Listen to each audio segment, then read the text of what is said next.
Students, English is a global language. इस language की मदद से एक अच्छा रीडर, राइटर, लिसनर और स्पीकर बनके हम पूरी दुनिया में अपनी सोच, अपने आइडियाज, थॉट्स को स्प्रेड कर सकते हैं। ये सारी चीजें तो हमें समझ आती हैं, पर बहुत बारी सवाल ये उठता है कि इंग्लिश के जो डिफरेंट सेक्शंस हैं, reading section, writing section, grammar, literature, इन सबको आखिर पढ़ा कैसे जाए। पर दोस्तों, घबराने वाली कोई भी बात नहीं है। आज के लेक्चर में हम इंग्लिश के ही कुछ एक्सपर्ट्स और स्टूडेंट्स से मिलकर उनकी गाइडेंस, उनके एक्सपीरियंस की मदद से हम इसी चीज को समझने वाले हैं कि कैसे इंग्लिश को एक सब्जेक्ट की तरह नहीं बल्कि एक लैंग्वेज की तरह पढ़ा जाए। तो चलिए दोस्तों, शुरू करते हैं रीडिंग सेक्शन से। मैं आपको रीडिंग सेक्शन के एक एक्सपर्ट से मिलवाता हूं। उनकी जो रीडिंग सेक्शन की स्ट्रैटेजी है बहुत ही फेमस है, देखिए। पता है, मेरे पास बहुत से बच्चे आते हैं जो बड़े ही परेशान होकर मुझे कहते हैं कि रीडिंग सेक्शन के पैसेजेस को पढ़ना उनके लिए बहुत डिफिकल्ट है। इतने लंबे पैसेजेस होते हैं, टाइम बहुत ज्यादा लग जाता है और पूरे पैसेज में से क्वेश्चंस के जवाब कहाँ से मिलेंगे उन्हें ये भी समझ में नहीं आता। तो देखो, आज मैं तुम सबको एक ट्रिक बताती हूँ, एक स्ट्रैटेजी बताती हूँ। इससे तुम बहुत ही कम समय में अपने सारे सवालों के जवाब ढूंढ लोगे। देखो, जब भी रीडिंग सेक्शन के पैसेजेस तुम्हारे सामने आए तो एक पैसेज को पूरी तरीके से पढ़ने की बिल्कुल जरूरत नहीं है। हर पैसेज के टाइटल को आप सब ध्यान से पढ़िए। उसके बाद हर एक पैराग्राफ की फर्स्ट लाइन को अच्छे से रीड करो। इतना करने से आपको ये अंदाजा हो जाएगा कि आखिर ये जो पैसेज है ये किस बारे में है, आखिर किस टॉपिक को ये एड्रेस कर रहा है। साथ में हर एक पैराग्राफ में किस आइडिया को लेकर बातें की गई है, ये अच्छे से समझ आ जाएगा। चलिए एक एग्जांपल देती हूँ। मान लो कि तुम्हारे पास एक पैसेज है जिसमें पॉल्यूशन के बारे में बात की गई है। तो सबसे पहले पैराग्राफ में तो पॉल्यूशन के रिगार्डिंग इंट्रोडक्शन दी गई है। अगले पैराग्राफ में पॉल्यूशन के कॉजेस और इफेक्ट्स को लेकर बातें की गई हैं। वहीं थर्ड पैराग्राफ में पॉल्यूशन के सॉल्यूशंस बताए गए हैं। अब अगर आपके सामने सवाल आ जाए कि बताइए कि पॉल्यूशन के इश्यू को ठीक कैसे किया जाए, तो बताओ इसका जवाब आप कहाँ ढूंढोगे, कौन से पैराग्राफ में? बहुत ही आसान है, जैसा कि हमने अभी देखा। थर्ड पैराग्राफ में पॉल्यूशन के रिगार्डिंग सॉल्यूशंस की बात की गई है, यानी कि यहीं से हमें सही जवाब मिलेगा।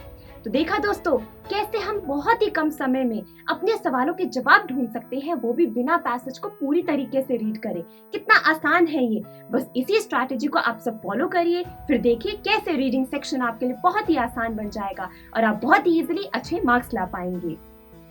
वाओ दोस्तों, इस स्ट्रैटेजी की मदद से रीडिंग सेक्शन का जो पैसेज होता है हमें उसको पूरा रीड भी नहीं करना पड़ा, टाइम भी बहुत कम लगा और आंसर भी हमें झट से मिल गया। पीयूष टॉक में हम आपको इसी स्ट्रैटेजी को फॉलो करना सिखाएंगे, मिलकर बहुत सारी प्रैक्टिस भी करेंगे। तो यानी कि रीडिंग सेक्शन की जो टेंशन है वो तो खत्म हो चुकी है। अब दोस्तों बात आती है राइटिंग सेक्शन की। अब यहाँ पे पहले सीखते ये हैं कि राइटिंग सेक्शन में स्टूडेंट्स को जनरली किस किस टाइप की प्रॉब्लम आती है, ये तो देखना पड़ेगा। पता है, अभी अभी इंग्लिश का रिजल्ट आया है और हमेशा की तरह राइटिंग सेक्शन में तो बहुत ही ज्यादा नंबर कटे हैं। मुझे फॉर्मेट तो हमेशा याद रहता है, पर समझ ही नहीं आता कि लिखूं क्या, सोचा ही नहीं जाता, क्या करूं मैं। तो देखो यार, जो राइटिंग सेक्शन होता है उसके अंदर सिर्फ फॉर्मेट को समझ के कोई भी फायदा नहीं होने वाला है। फॉर्मेट के साथ साथ आपको सही स्ट्रैटेजी का भी पता होना चाहिए। दोस्तों, समझ आना चाहिए कि हम जो भी लिखना चाहते हैं उसको कैसे डिफरेंट पैराग्राफ्स में हमें डिवाइड करना है, कौन से पैराग्राफ में किस चीज के बारे में लिखना है, ये पता होना चाहिए। अगर मैं छोटा सा एग्जांपल दूं, लेट्स से कि आप कोई आर्टिकल लिख रहे हो और उस आर्टिकल में दोस्तों अगर आपने लास्ट पैराग्राफ में सॉल्यूशंस को इंक्लूड नहीं किया है तो जितना भी अच्छा आर्टिकल हो, आपने कितनी भी मेहनत की हो, फुल मार्क्स आपको नहीं मिलेंगे। इसीलिए फॉर्मेट दोस्तों जरूरी नहीं है। फॉर्मेट के साथ साथ एक सही स्ट्रैटेजी है जो कि सबसे ज्यादा इंपॉर्टेंट है और सही स्ट्रैटेजी ही आपको फुल मार्क्स दिला सकती है। तो ये चीज हमें समझ आ गई। और दोस्तों, पीयूष टॉक में राइटिंग सेक्शन में हम आपको यही सिखाएंगे कि चाहे राइटिंग सेक्शन में आपके पास लेटर राइटिंग हो, आर्टिकल हो, रिपोर्ट हो, डायरी एंट्री हो, स्टोरी हो, कुछ भी हो दोस्तों, एक सही स्ट्रैटेजी को हमें फॉलो कैसे करना है, हम इस चीज को सीखेंगे, उसकी खूब सारी प्रैक्टिस भी करेंगे। तो मतलब कि राइटिंग सेक्शन की भी टेंशन अब बिल्कुल नहीं लेनी है। अब बारी आती है ग्रामर की।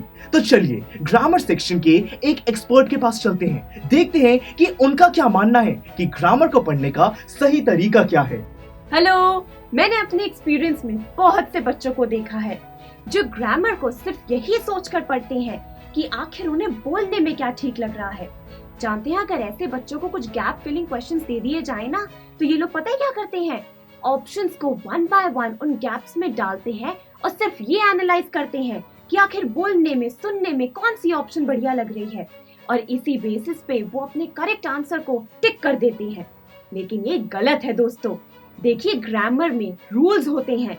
Grammar is all about rules, और हमें हर सवाल को रूल्स के अकॉर्डिंग ही सॉल्व करना चाहिए, क्योंकि अगर हम लोग रूल्स को नहीं अपनाएंगे तो हम इंग्लिश सब्जेक्ट में कभी भी सक्सेस नहीं पा सकते, कभी भी उसमें हम अपना परफेक्शन नहीं दे पाएंगे।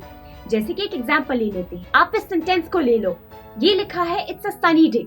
सुनने में तो बिल्कुल ठीक लग रहा है कि इट्स अ सनी डे, लेकिन अगर रूल्स के अकॉर्डिंग हम इस सेंटेंस को देखें तो ये गलत है, क्योंकि यहाँ पर इट्स नहीं बल्कि इट अपॉस्ट्रोफी एस आना चाहिए, तभी ग्रामेटिकली ये सेंटेंस सही माना जाएगा।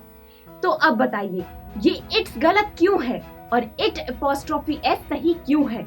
इस सारे सवालों के जवाब हमें ग्रामर के रूल्स से मिलते हैं। तभी मैंने आपको कहा कि रूल्स को अपनाना बहुत जरूरी है और ग्रामर के हर सवाल को रूल्स के बेसिस पर ही सॉल्व करना इम्पोर्टेंट है। तो चलिए दोस्तों, रूल्स को अपनाइए और ग्रामर सेक्शन में रूल्स के बेसिस पर ही हर सवाल को सॉल्व कीजिए। क्या बात है दोस्तों, ग्रामर सेक्शन के सारे रूल्स को पीयू स्टार्क में हम बहुत ही बेसिक से समझेंगे। इन सबको याद नहीं करना होगा, सिंपली हमारे साथ इनको आराम से हम समझेंगे। तो चलिए, ग्रामर में भी अब कोई भी डाउट नहीं है। अब बारी आती है लिटरेचर सेक्शन की। लिटरेचर ये तो काफी मजेदार होता है। एडवेंचर, कॉमेडी, सस्पेंस, इन सबसे भरी कहानियां होती हैं इसमें। अब दोस्तों, इसमें भला स्टूडेंट्स को क्या प्रॉब्लम आ सकती है?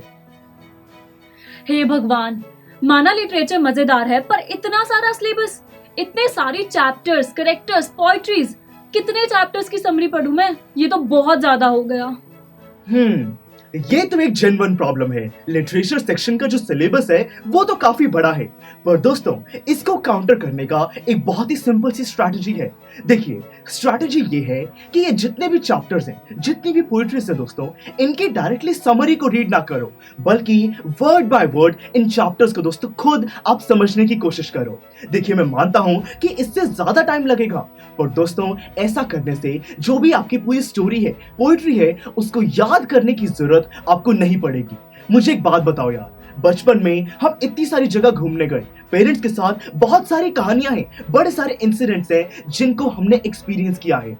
क्या उनको ध्यान करने के लिए हम रोज उनको याद करते हैं? नहीं दोस्तों, वो सारी चीजें तो हमारी परमानेंट मेमोरी में स्टोर हो चुकी हैं। तो बस फिर इसी स्ट्रैटेजी को फॉलो करना है। जब हम अलग अलग कहानियों को वर्ड बाय वर्ड रीड करेंगे, उन्हें समझेंगे, एक्सपीरियंस करेंगे, तो वो सारी कहानी हमें याद नहीं करनी होगी, हमारी मेमोरी में वो फीड हो जाएगी। हमें इसी चीज का फायदा उठाना है और पीयू स्टार्क में हम यही करने के लिए आपकी मदद करेंगे। जितने भी चैप्टर्स हैं, पोएट्रीज हैं, उनके इंट्रोडक्शन लेक्चर और फिर जो रीडिंग लेक्चर्स हैं वो आपको मिल जाएंगे। वर्ड बाय वर्ड पूरे चैप्टर को हम मिलकर समझेंगे। तो चलिए दोस्तों, लिटरेचर को कैसे काउंटर करना है ये भी आप समझ चुके हैं। अब हम समझ चुके हैं कि ये जो पूरा हमारा इंग्लिश है दोस्तों, इसको कैसे एक सब्जेक्ट की तरह नहीं बल्कि एक लैंग्वेज की तरह हमें पढ़ना है। तो चलिए अब बिना किसी देरी के इस ब्यूटीफुल जर्नी को मिलकर शुरू करते हैं। स्टूडेंट्स, आई एम श्योर आपको ये वीडियो बहुत पसंद आया होगा। तो इसी तरह से इंटरेस्टिंग तरीके से अगर आप सारे कॉन्सेप्ट्स, थ्योरीज, डिफरेंट चैप्टर समझना चाहते हैं तो डाउनलोड करिए पीयू स्टैक ऐप, क्योंकि इस ऐप पर आपको बहुत कुछ मिलेगा। सैम्पल पेपर्स हो, टिप वीडियोस हो, different lectures, back exercise, solutions, बहुत कुछ। So what are you waiting for? Download PU stack app.